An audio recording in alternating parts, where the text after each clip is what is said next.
Okay, welcome to our second lesson on probability of multiple events. Again, this is a lesson on how to calculate probability when you have more than one thing going on.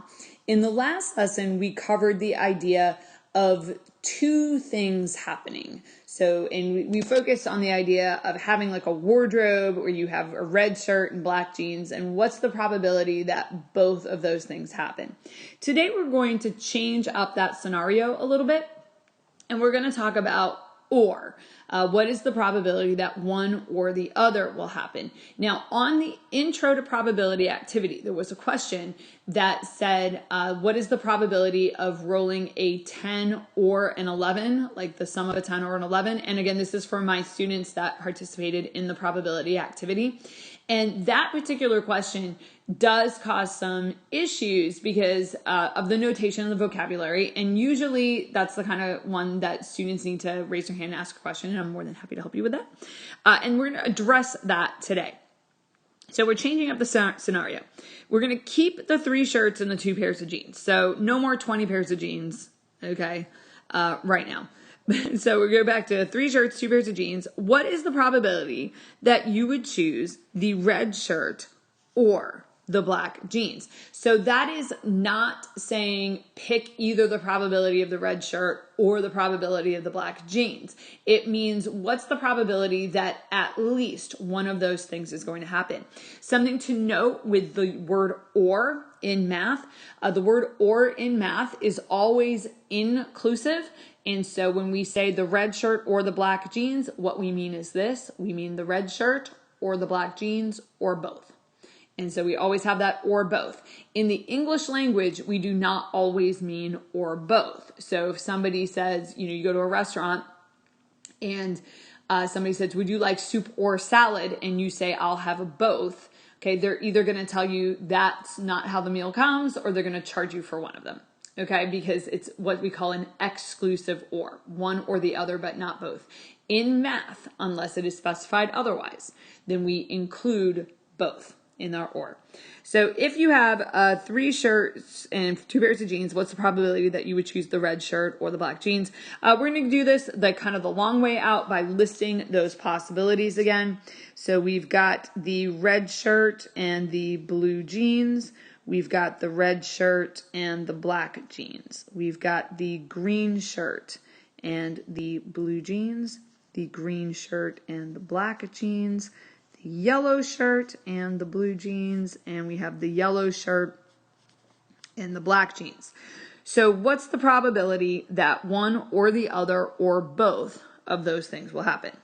Well, the first option has the red shirt, so that one counts, because it's one or the other, and that one has the red shirt.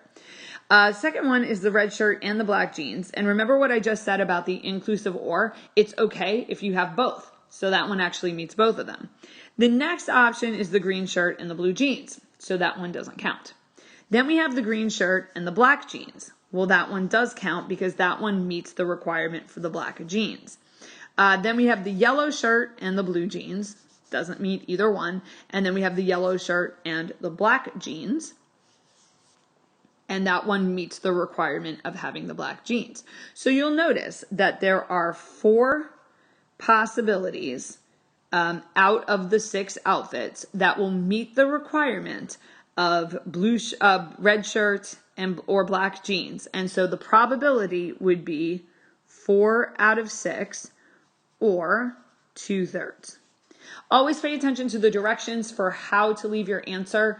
Some people lost a substantial number of points on the probability activity for not solving directions, for not solving the directions about, like you were leaving it as a percent instead of as a decimal, and they're not the same thing. I mean, you can have decimals in your percents, but leaving your probability in one form or the other is not the same thing.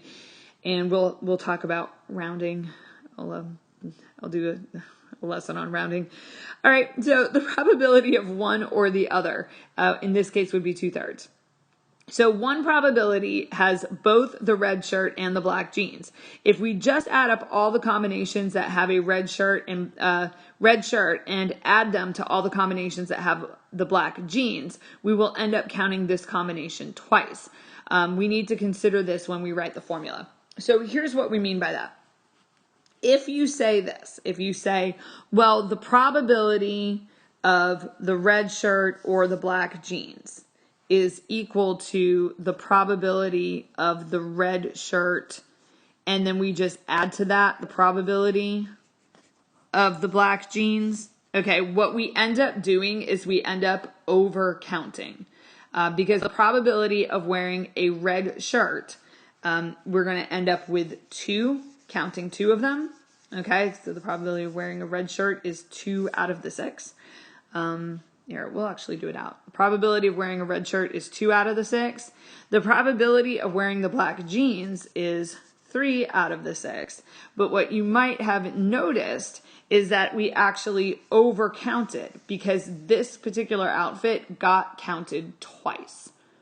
Okay, it got can't talk. It got counted twice. So if you just say, oh, we'll add them together and that will give us the probability of one or the other, it doesn't quite work because certain elements are could end up getting overcounted unless they're mutually exclusive, in which case they won't. But in this case, they're not. And so you end up overcounting. And we overcounted in this case by 1. And so what we would do is we would need to subtract that 1 out. And it's just recognizing that this one got double counted. So we have to make sure that we count it back out. And then if you look at the math down here, 2 plus 3 is 5 out of 6. But then when we subtract the 1, that brings us back to the 4 out of 6. Okay, so you want to be aware of that possibility of overcounting. That is supposed to be a 6 down there. And so here's our formula. The formula for finding a probability with or. So this would be the probability of A or B, as opposed to the last lesson, which was A and B, is equal to this. The probability of the first plus the probability of the second minus the probability of both. Okay, and that's because you've got to go back and take out the piece that that you overcounted. Okay, now on the next piece, this is actually what I just did on the side. This comes from your teacher not looking ahead into her notes. So you've got the probability of wearing the red, which was, again, the 2 out of the 6.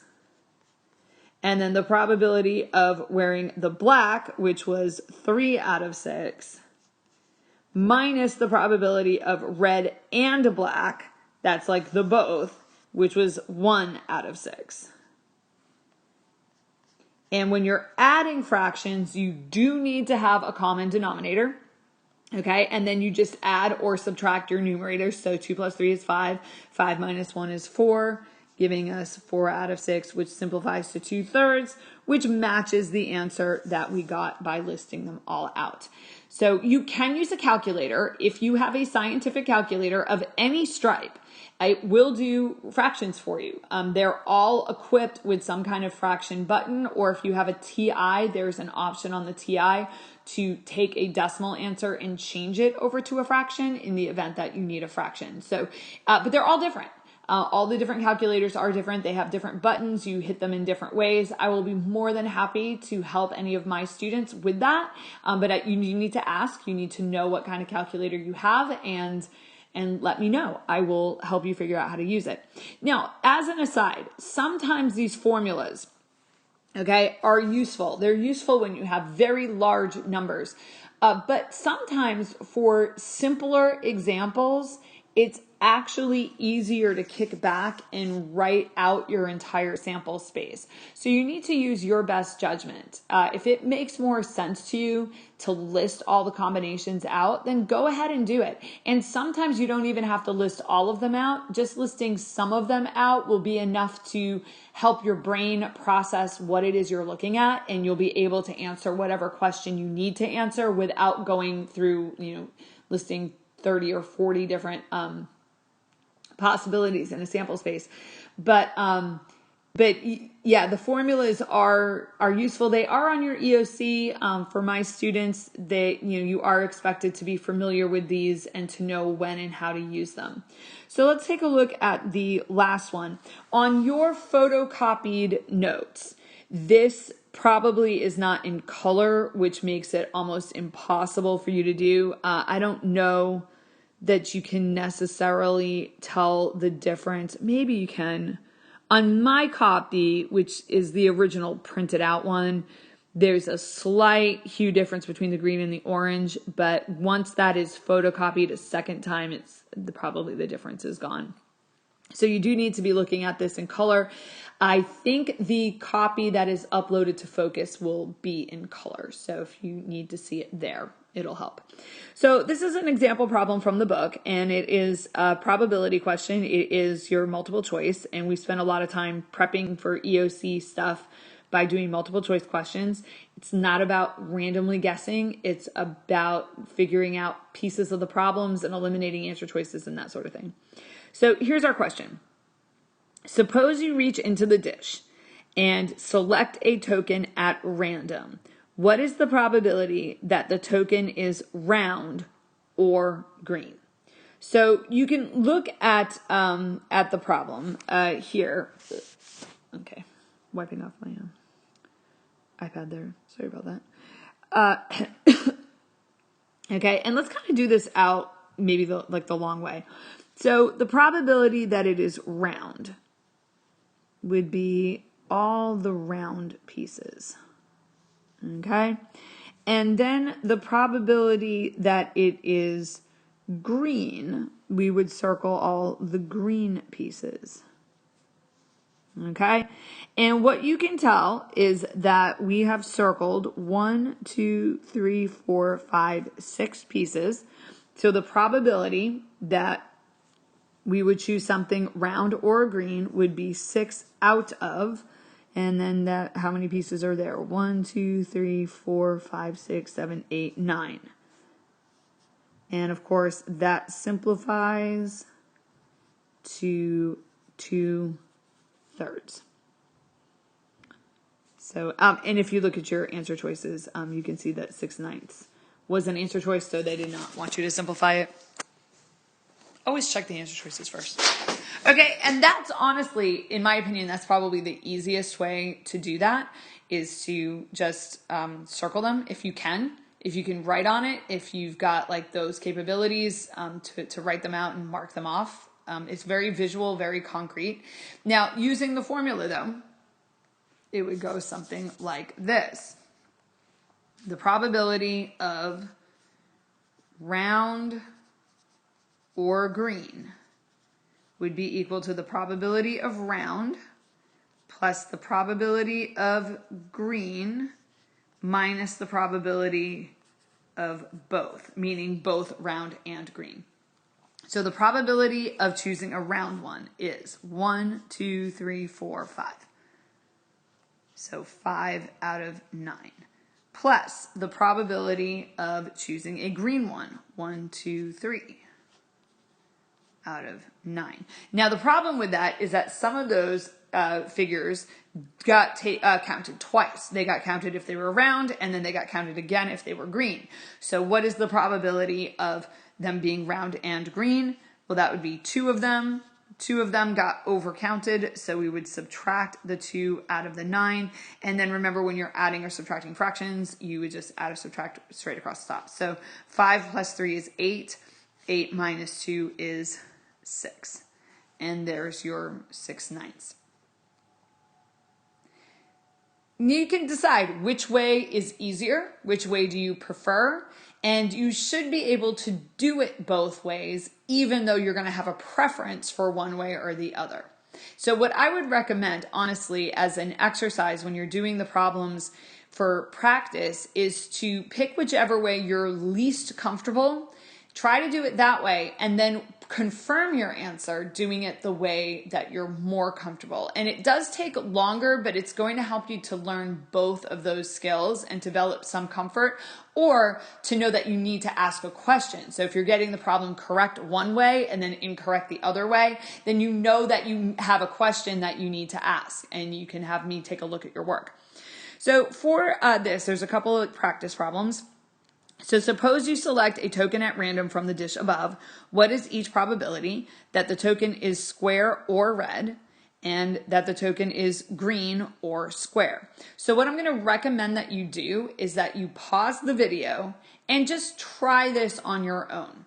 And you know that you're going to be uploading the copies of the notes, and so I can't make you do this any more than I can make you do it in class, but recommend, like, try to do it and then unpause the video and follow along as I go through the problems myself.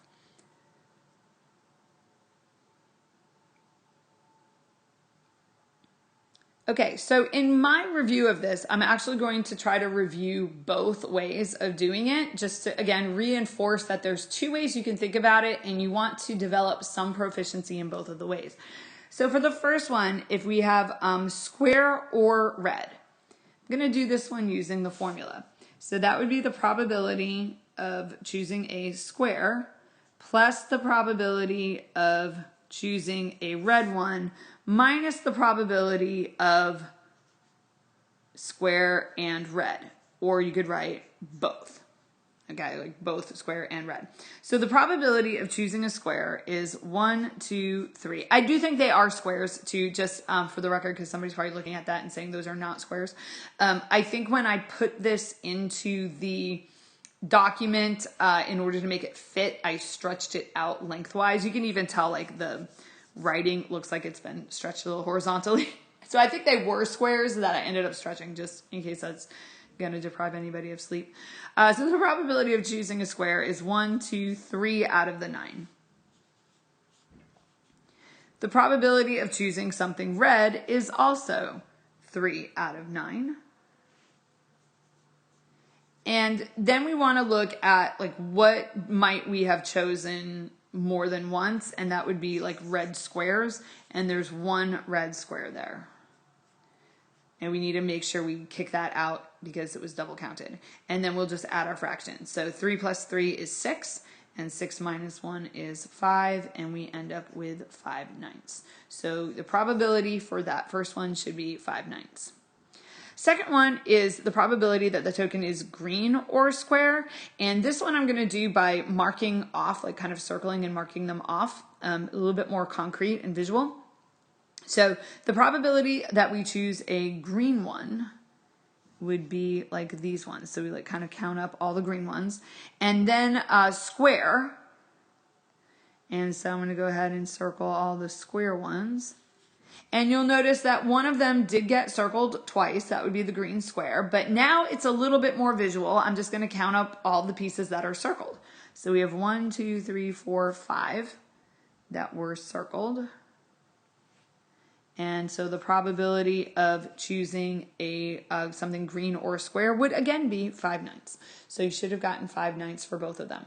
All right, now for those of you that are my students in the 2020-2021 school year, this should complete the next set of notes that you have, and you should be totally good to upload your copy of notes to Focus at this time. And then you'll be prepared for the next classwork exercise.